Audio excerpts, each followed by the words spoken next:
What's up, everybody? It's Jared with Capture the Magic. And when it comes to Disney and their next CEO, there has been lots of speculation on who is the next CEO going to be.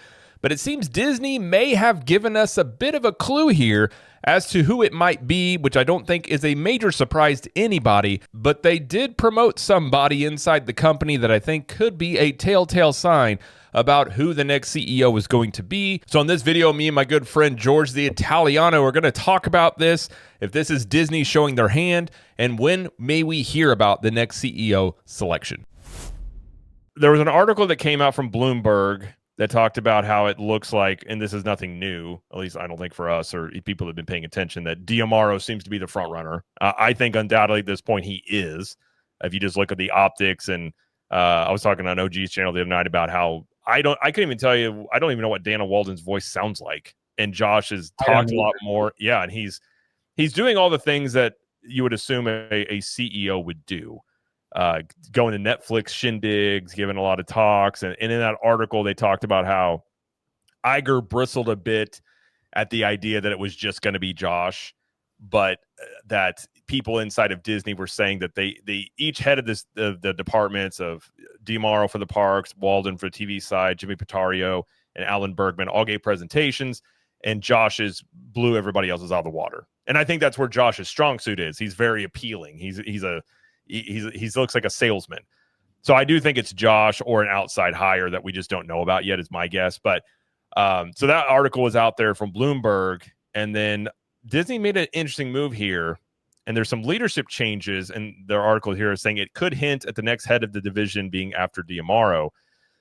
So Disney Experiences chairman Josh D'Amaro today announced the appointment of Michael Moriarty as executive vice president and chief financial officer Disney Experiences, succeeding Kevin Lansbury, who is retiring. So he'll be retiring in February 2026 after 39 years with the company. He's worked at Disneyland, Disney World Resort. Moriarty brings nearly 2 decades of Disney leadership experience, including his time as a former CFO at Walt Disney Imagineering and Hong Kong Disneyland Resort, and financial leadership roles at Walt Disney World. For the last 5 years, he has served as president and managing director of Hong Kong Disneyland Resort. And then basically, they said Moriarty brings a deep understanding of our long-term strategy to broaden the reach and impact of Disney Experiences, said D'Amaro. His global perspective and leadership will help guide us through an exciting chapter of growth, reaching new fans in new places and on new platforms. So announcing this now is interesting. Do you think that this is Disney perhaps playing their hand a tad bit here about who the next CEO is going to be, or do you think this just coincided? Yeah, no, I don't think this was a coincidence. This could not have come at a much interesting time, literally at the end of 2025. We're going into 2026, which essentially they're going to announce the new CEO at the beginning of the new year, probably during the shareholders meeting or something that's significant within the company.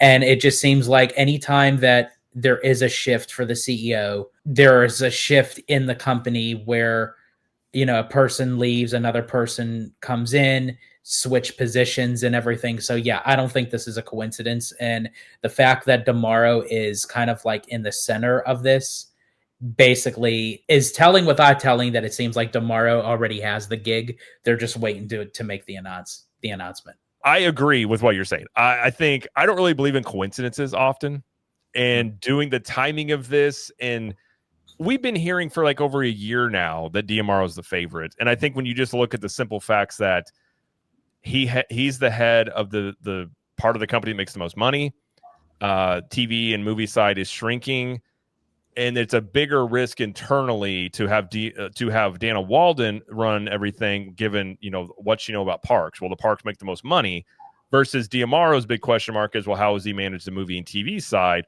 But given that's not as big of a part of the income, it's a bigger risk for Walden. And I really think D'Amaro, the thing that appeals that I think we've talked about it, and I think OG's talked about it, but like the biggest appeal, I think, to D'Amaro and where Disney's at culturally, I have no clue what his politics are. And I think that is a benefit. I think having somebody who is not deemed one side or the other, and I hope that I never know D'Amaro's politics if he's CEO. I would much rather never know anybody's politics, that are running companies. Just run your companies and make good products and services. I think that's an actual strength of his if Disney is wanting to reset themselves. That's where DeMauro actually has one up on Iger, because people know that he runs his campaign as CEO through a political lens. Yep. Dana Walden, we automatically know where she stands. Now, Yep. again, I'm not saying that in a bad way, whether it's one way or the other, but I think just tensions right now, just with everything, that everybody knows a little bit too much about other people, where it never seemed like that was always the issue. That was always the driven force. But now in today's time with technology and social media and content creating, it's out there no matter what. But the fact that Josh can kind of, like hide his political stance, if he has any, that shouldn't be the front runner of you're leading a entertainment multi-billion-dollar company. Yeah. To me, it really shouldn't. And I know a lot of these companies, they do need the politics and what have you, but I just feel like that there's a time and a place for everything, that it could be done behind closed doors and not open wide on social media. No, I completely agree. I think if Walden were named CEO, that you would just see it would reinforce all the things Disney has done the past 5 years, especially, and then the way they're viewed. I think it would just reinforce that, oh, okay, we get it, sort of thing. Whereas DeMauro, that does give you an opportunity to sort of have a cultural refresh. As long as he doesn't come in and start making political statements one way or the other, which assuming off his history, he has not. And I think that would be my whole thing is whoever's going to be the CEO of Disney needs to be very Eisner-esque in terms of like having a vision. Where do you want to go, and not getting caught up in all this extra stuff, and just focusing on the company. And DeMauro, to his credit, and OG kind of said it right here, Josh is a master at PR. He knows how to maneuver this landscape very well. He's very good at selling you and having that sort of twinkle in your eye, like, hey, like I've got a lot of criticisms about the parks, and I think you do, and OG does as well. I guess my questions would be, I've always said, how much of that was Josh and how much of that was Iger or the board or other people kind of putting their hand on there to do stuff? Now, my one concern with Josh, and it's a big concern, and I don't really mean to judge him as an individual, as a person, but it's just how it seems to go. A lot of times you have these people that have an agenda to get to from point A to point Z. Once they get to point Z, then they change. Right. They become their true self, and it's already too late because they got what they wanted. And I hope that's not the case, but a little piece of me sees Josh that when he's out in the front with all the crowds, he puts on the smile, as you said, the twinkle in the eye. He gives people what they want. He tells them what they want to hear. He's a good-looking guy. He placates to the audience. He gets them to love them, like a true politician really tries to do. He really does maneuver like a politician. Yeah. But when your back is turned and you really don't know what's going on behind the scenes, sometimes a lot of those people can be kind of a wolf in sheep's clothing. Oh, absolutely. And Brian kind of reiterates, and I agree here. He goes, my brother works for Disney, and he says it's 100% sure it'll be Josh.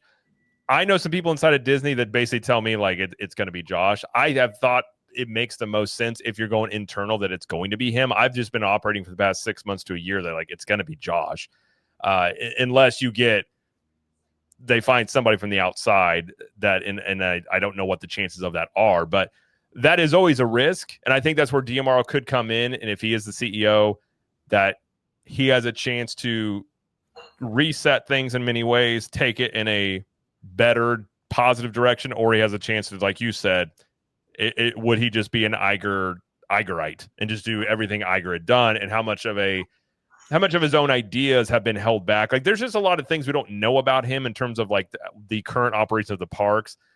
We would find out pretty quickly, I think, of what changes or non-changes he would make. Everybody thought when Iger came back in, oh, he's going to undo a lot of stuff Chapek did. He got rid of hotel parking and that was really it. He kept everything else because a lot of the stuff that Chapek did is stuff that Iger, let's be honest, Iger never left. He was still in control of the board. Chapek had to answer to Iger and the board. So in many ways, Iger never left. He's still running the show from behind the scenes. And I think that is also a worry because Iger's going to be around for 2-ish years, consulting. And it's like, well, is Josh going to be allowed to make any changes? And that'll be kind of an interesting dynamic because at some point, Iger's just got to go. Like, he can't step back in after this. If he does that again, I just don't see a scenario where that makes any sense. How incomparable that the Walt Disney Company is. Yeah. It shows like they can't make a strong strategic decision. Yeah. Without Iger being the center of it. Like, sooner or later, you have to move off of the Iger train. Well, and that's where it's like the board has been in Iger's pocket, which was interesting because under Eisner, he was kind of very against the board. Like, the board was not with Eisner most of the time. He kind of drug the board along with him to make the changes he wanted to. So I think if, whoever it's going to be, Iger just needs to get on his yacht and just sail away. Let it be. After you said that, I don't know why, like, the song just like popped in my head. Come sail away. Yeah. Sail away. I was thinking about the South Park version of that where Cartman sings it. Oh yeah. I'm sailing away to the open. Yeah. Iger's just crying like, I used to run stuff. But like, that's the big thing is like, they cannot have a repeat of Chapek. You can't. It's not that like, would that move alone tank Disney? No, but it's not going to help them. And I think it's just going to prolong issues that they have. And if you look at the ages too, I mean, Josh is like 54. Perceivably, he could run stuff for 15, 20 years. Like, he has youth. He's not an old guy. He also is head of like the video game stuff with Epic. And I think Disney's going to try and use more of that. So I think there's just a lot of things to me that make like, I would be shocked. I would be utterly shocked if it was Walden. I think that would be the bigger surprise out of anything if it was anybody else than Josh. At least at this point. I agree. And also, too, I mean, there is also the concern, like, what is to become of like the studio side, because essentially, Josh is a parks person. And I can see how, the board or Wall Street may look at that and think, okay, they're going to put another parks person in. Look at the disaster they got with Chapek. But I think Josh has the charisma and personality that Chapek didn't have. Yeah, that's for sure. But I think when it comes to the studio side, and I know that's where, like, in the very beginning, I was leaning more towards Walden, but I think either way, the studio is in a position right now where it's very lackluster regardless. Yeah. Like, even with Iger at the helm right now, the studio, for me, really isn't doing too much. I mean, we got 2 more movies coming out at the end of the year, and I feel like those are the 2 movies that's going to really hold up the studio for the whole 2025 year, and that's Zootopia 2 and Fire and Ash. Yeah. I mean, Disney has to get out of this thing, and I hope Josh goes that route, that when he starts reforming stuff, they need to get out of this live action reboot and sequel business. Yeah. And just focus on new original content. Dude, make National Treasures. I love National Treasure. Make 15 of those type of movies that cost you. I always look at John Wick as a formula. John Wick movies cost like $70 million to make, and they'll make 400, 500 million at the box office. Yeah. And that's a success. Not everything has to be $1 billion. We were talking about in our group chat of M. Night Shyamalan, like his films. I mean, they're made like with pennies, so to speak. I think our good friend Jay Shearer was saying like $9 to $11 million. I think for or was it Seymour Duck? It was one of the two. They were saying like $9 to $11 million for Split and The Sixth Sense, and how much money and how much profit that those movies made. It's like it doesn't take a whole lot to make a good film on a low budget. Well, and like I've had this conversation with Jay where I think a lot of times a lower budget forces you to be more creative because you don't have we've got $200 million to play with here. Like it forces you into a mode of like, what do you make the most out of what you have instead of just like with the Marvel stuff, and Feige is like, yeah, well, reshoots are just what we do. Like, well, you shouldn't have a model where every single movie you make has 15 different reshoots. Like, that just seems like it's a bad waste of resources instead of having everything planned out. And I think that's part of the problem of there's so much bloat in Disney. And ideally, I would love whoever comes in and just, not that I ever want to see people lose their jobs, but I bet there's just a massive amount of redundancy inside of Disney, and just like lean things up, get things focused, and just, I think you have to at this point. I mean, if you're, especially with AI on the horizon, and that's going to be implemented in the companies all over the place, that's going to reduce redundancies. That part's probably inevitable anyways. But especially if you just have this continued slog on the movie side, like, you just got to make some changes there. And I think that would be the big question, is like, what would would he be willing to be viewed as a bad guy? Because Josh, for the most part, he's very viewed positively. I mean, the Disney fans and the theme park people have opinions about him, but that would be the other thing too, of being the CEO brings a whole level of pressure that he has not had yet. And how does he handle it? And what does he, does he lash out? Like, there's a lot of questions there with that much pressure. Like, how do, what are the things that he might do there? And if he starts firing people, it's going to make, especially in the movie side, it's going to make Hollywood mad. And does he have the fortitude to not cave to that? I guess would be the other one. Yeah.